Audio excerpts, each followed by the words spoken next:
Mic's on. Hi. Okay. It is not intermission, sadly. It is my turn to shine. Part 3, the best part. Hi. Okay.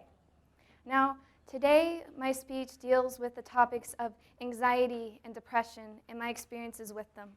If you feel uncomfortable at any point during our time together, don't be afraid to get up and excuse yourself. Just tell your friends you have to go to the bathroom or you have this super awesome party you gotta get to. It's okay, they'll understand. Now, before we go any further, I figured it would be good to introduce myself again, because I already kind of did that. My name is Jocelyn Waite. I am 18, a writer, a Gemini. I unfortunately do not like long walks on the beach. Major bummer, I know. And I have an anxiety disorder. Ta-da! Now, that's not the most important thing about me, but it does help to explain how I got to where I am today. Growing up quiet and filled with anxiety, I learned something. When you don't speak, you don't contribute to the conversation. Now, it's true that there are times when it's best to sit back and listen, but if you have something you'd like to say, you should say it. As a kid, I was always afraid to speak my mind. I was always moving and thinking and taking in things here and there, but I could never quite summon the courage to express these thoughts with the people around me. Something kept holding me back, and I wasn't sure what it was. It wasn't until later that I realized that the anxiety I had was affecting my mind and ultimately my life. Over the years, I've made good progress with my anxiety and depression, but every so often, I'd have a huge fallback that leave me feeling stranded. The summer before senior year, it got so bad that I had to tell my mom, I can't do this. I can't do this alone anymore. I need your help. And so she took me to her therapist, and the therapist asked me about what I was feeling and what I hoped to gain from talking to her. So I told her about my heightened anxiety as well as depression and the methods I had developed to cope with it. I'd like to share a few of these methods with you now. The first method is rather simple. You simply find something in the room around you that you can read, whether it be posters, book titles, trophies, what have you. It's easy and it can help take your mind off of the thing causing you anxiety. The second method is quite similar to the first.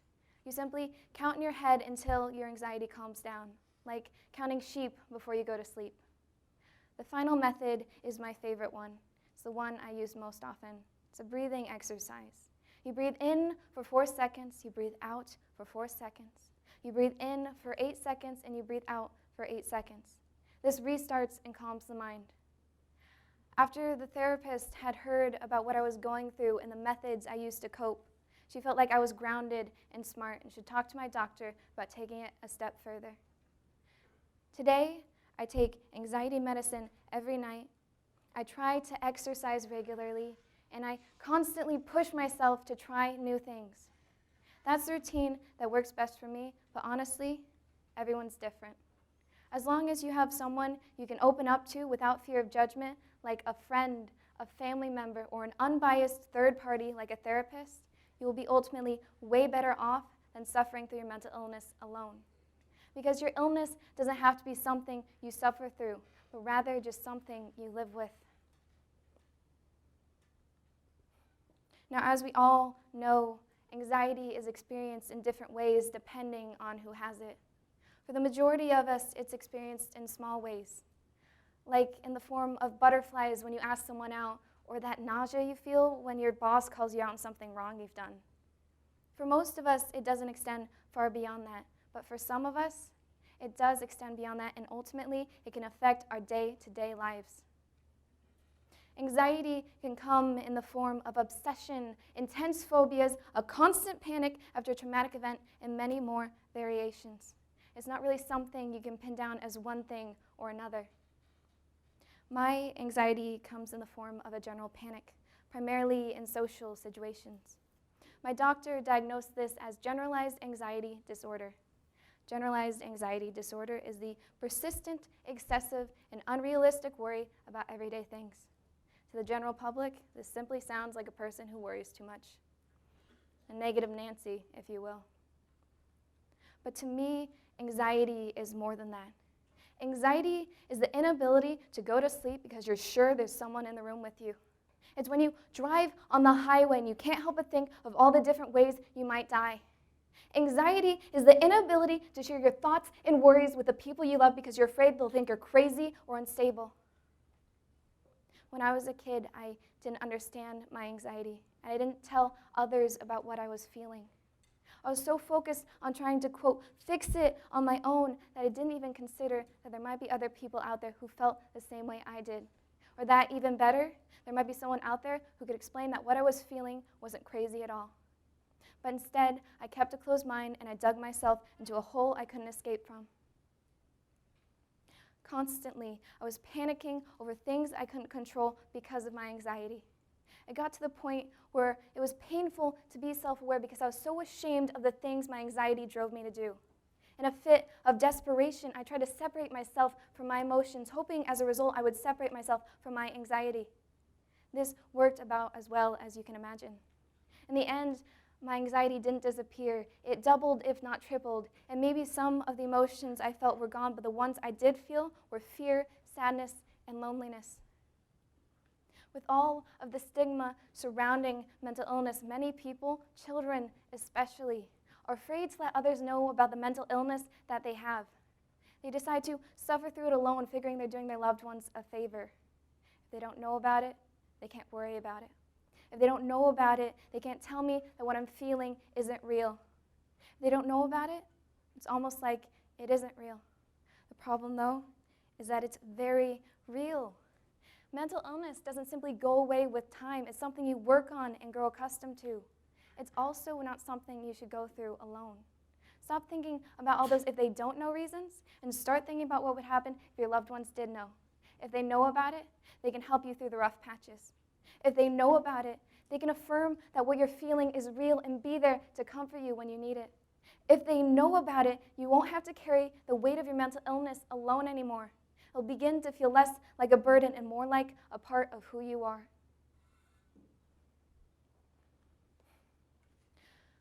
When my anxiety was at my worst, my body didn't feel like my own. Anytime I would talk with anyone, my heart would begin to beat faster and faster, and I'd feel lightheaded and unsure on my feet. A simple conversation was as overwhelming as taking a test I hadn't studied for or showing up to school naked. I simply couldn't handle it. Along with all these physical symptoms, there was a wide array of emotional symptoms that came too. For me, I experienced a lot of paranoia. This paranoia came in the form of gossip. Not so much gossip, really, but rather what I thought my peers were saying about me. Anytime anyone said anything, I instantly thought they were talking about me. It didn't make any sense. I wasn't that exciting at that point. There was also a sense of hyper-awareness that came along with my anxiety. Anytime I wanted to say or do anything, I had to think about it for at least 30 minutes beforehand and 30 minutes afterwards. And if I felt like I'd done something wrong, I'd think about it for the rest of the day, if not the rest of the week. Now, as I say these things, some of you may find it hard to relate, and that's okay. Sometimes when you have a mental illness, not everything you go through can be widely related to. Some of what you experience can sound illogical to those who don't experience it themselves. I don't need you to understand everything I go through or what people like me go through. I just need you to respect it, because feelings are feelings no matter where they come from. Anxiety isn't something I can stop, but that's okay, because anxiety is a part of what makes me, me. Even now, there are moments when the critical voice in the back of my head tells me everything wrong I'm doing and all the horrific possibilities of things that might happen next. I know they're not real. I know they don't matter, yet still, my head feels lightheaded. I feel nauseous, and all I want is for the world to stop for a moment. But the world doesn't stop for my anxiety. So why should I let my anxiety stop me? Now, sometimes anxiety is accompanied by depression. They're not the same disorder, but sometimes those with one can also experience the other. Depression can be described in a great many different ways by a great many different people because it's different depending on who's experiencing it. I tried to find a quote that I felt like would be universal to all, yet still get to the heart of what depression is. Depression is different from normal sadness. It can engulf your day-to-day life. The feelings of helplessness, hopelessness, and worthlessness are intense and unrelenting. It's more than just feeling blue. It's complicated, and it can interfere with day-to-day life if not consuming it. When I was a kid, I felt both anxiety and depression. When I was feeling lost and alone in my anxiety, my depression was right there along with it. For me, the two go together. For me, the two feed off of one another. Whenever I was deep down in that hole I dug for myself so long ago, they were right there with me, digging too. And they refused to help me out of it. As time went on, I grew so angry with what I'd become. I didn't want to be this person anymore. I wanted to be the person I was inside, the person who wasn't controlled by my anxiety. So I decided that I'd push myself to try something new every day. Push myself closer and closer to being that person I so desperately wanted to be. My anxiety and depression wouldn't control me. I'd control them.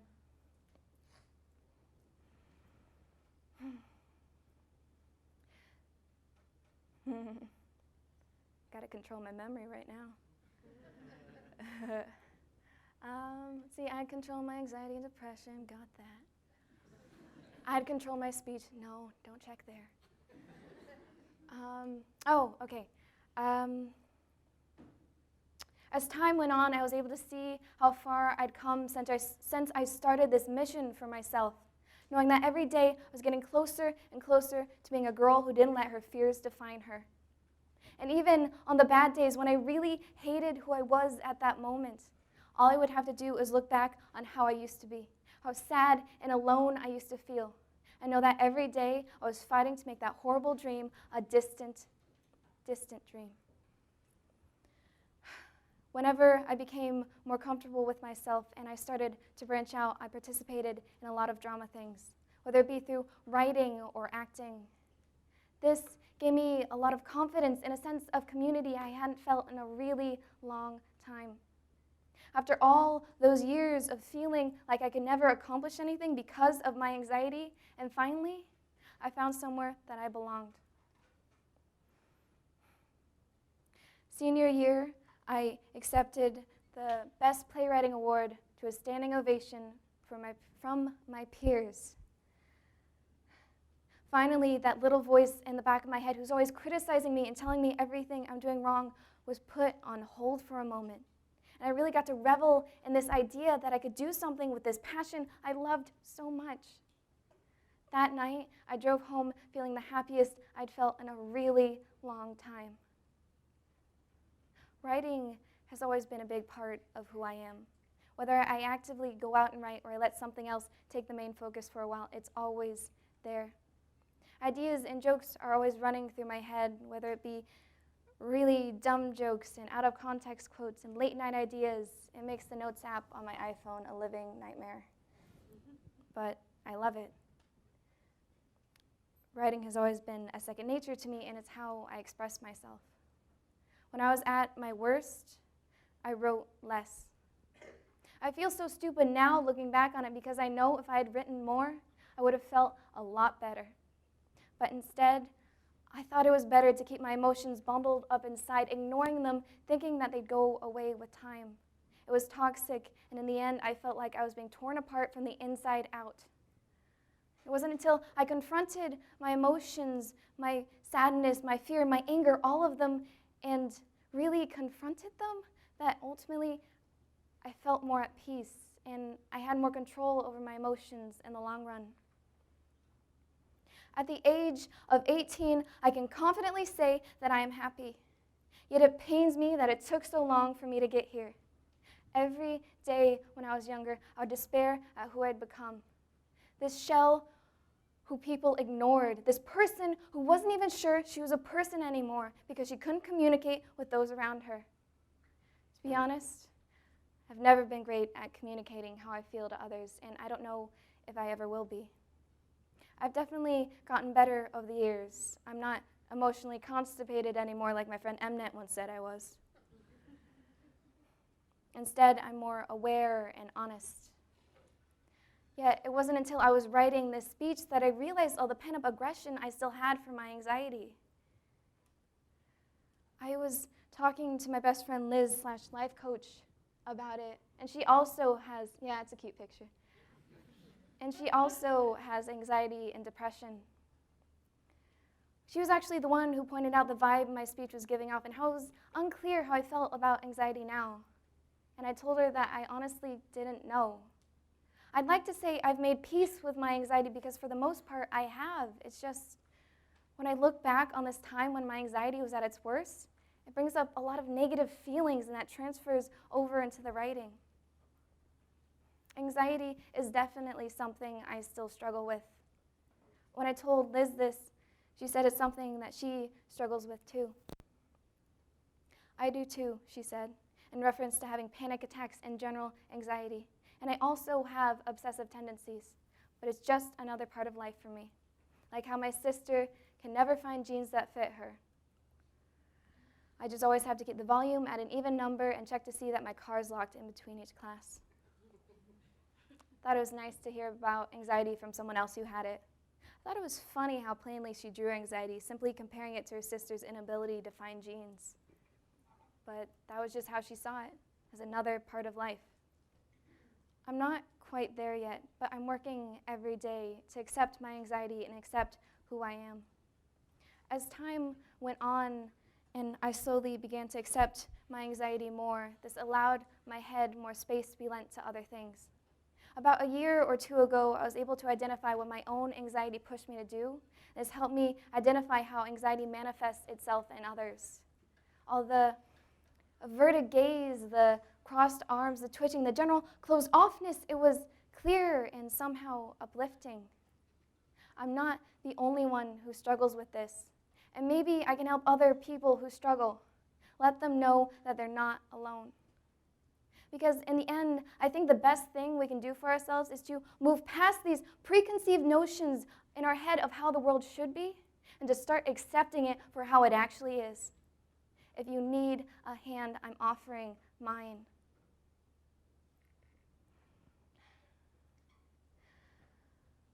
A life lived in a bubble isn't a life at all.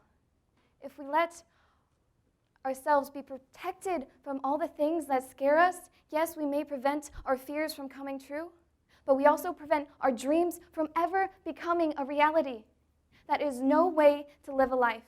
Not for me, not for you, or your children, or your worst enemy. Every day, people repress their painful memories. They hide what makes them different. They beat those feelings down until they don't feel anything at all. But those feelings are there for a reason.